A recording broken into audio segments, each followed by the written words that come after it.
It'll be one to go this time by. Coming to the green, buddy, coming to the green. Let's go get him. Go, go, go, dig, dig, dig, go, go, go, go. Get your motor running. Head out on the highway. Jenna, Dustin, go ahead. Two-part question. Is that your security for the day? I don't know. They could be. They might be signed up here shortly.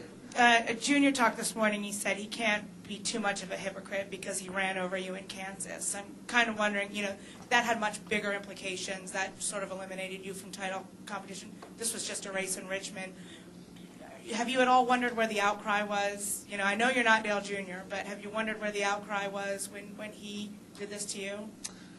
No, not really. I mean, to me, it's just I know what my status is in the garage area with the drivers. I know what my status is with the fans, and obviously it's a lot worse with the fans than it is in the garage area. So, for me, it was a tough scenario to have to go through last year. I hate it for my guys that I had with me working on the team last year. I mean, we were doing so well, and I think we finished in the top 5 in every race up to that point, and we were running 6th or 7th when we got wrecked. But that had nothing to do with this past weekend's incident. That was just a product of hard racing on Saturday night. And last year, that's in the past, that's behind me. I'm focused more on what's going on this year with my new team, with Joe Gibbs Racing. And from what I remember is they signed me on in order to go out there and win races, and that's what I was trying to do. Question here, and we'll go to this young lady here, and then over here. Go ahead. Dustin Long, Landmark Newspapers. Kyle, you talked about just a hard racing incident Saturday night. Everybody wants all the drivers to make up, hold hands, and love each other. Do you and Junior really need to talk about this, or is there an understanding that, hey, it's 2 laps to go, you're trying to go for the win, and he's trying to go for the win?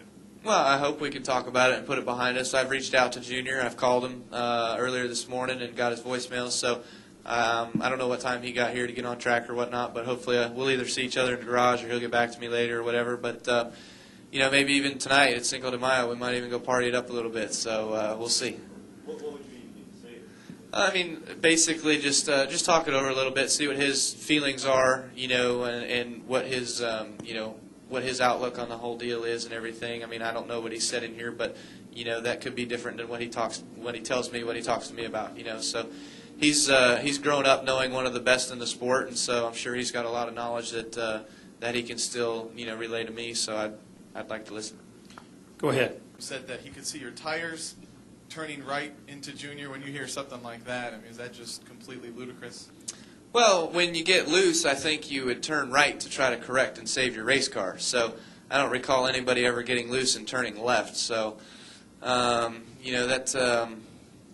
don't know who you're referring to, but maybe they haven't driven a race car, or if they have, they haven't driven one in a long time, or don't remember how loose you can drive a race car or what happens when it does get loose. But it doesn't matter. I mean, I turned right because I needed to save my race car and not wreck myself, but in the instance of doing so, I got into the 88, and he went spinning.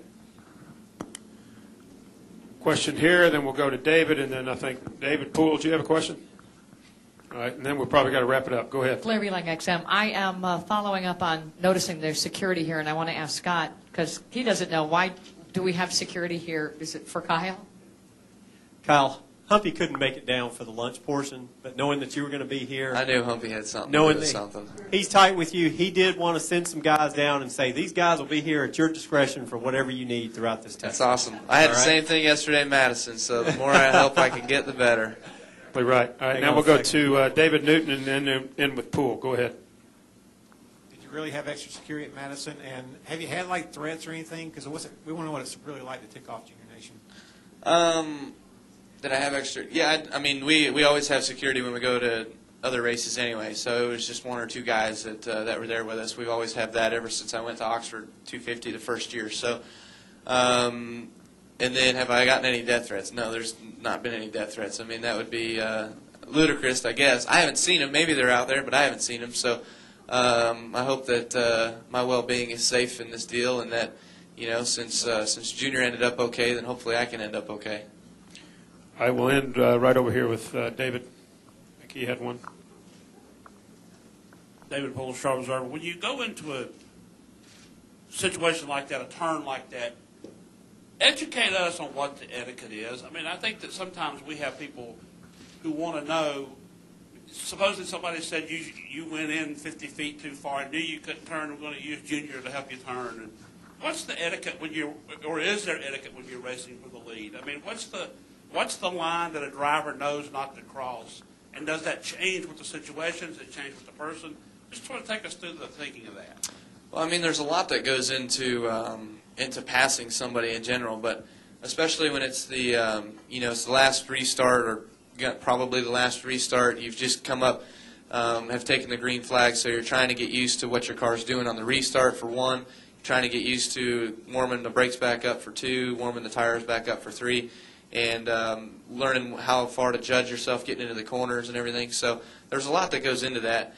And for me, Dale Jr. and I were both driving extremely hard, and we both were getting into the corner probably deeper than we had been all day, but that's because our brakes were cool, our tires were cool, and everything like that. So, the first couple laps of the restart, Junior barreled it off into the corner really far, and he kind of shoved up the racetrack. So, he was probably overdriving just as much as I was, if we were both at all anyway. But the capabilities of the car is what you got at that given point. You try to learn what those are, and you got to take it to that extreme. And so both of us were doing that. And there's really no etiquette for racing each other. No, I mean, you try to give as much room as you possibly can, and you're trying to yet take up the room that your car needs in order to make it go through the corner the fastest. So, for me, I felt like I was getting into the corners too low and then shoving up into the center and then not getting a good enough drive off. So when you arc it into the corner a little bit more, then you can get it through the center better and then get a straighter drive up off. And I think Junior was trying to either diamond the corner or whatever he was doing a little bit more or whatever. But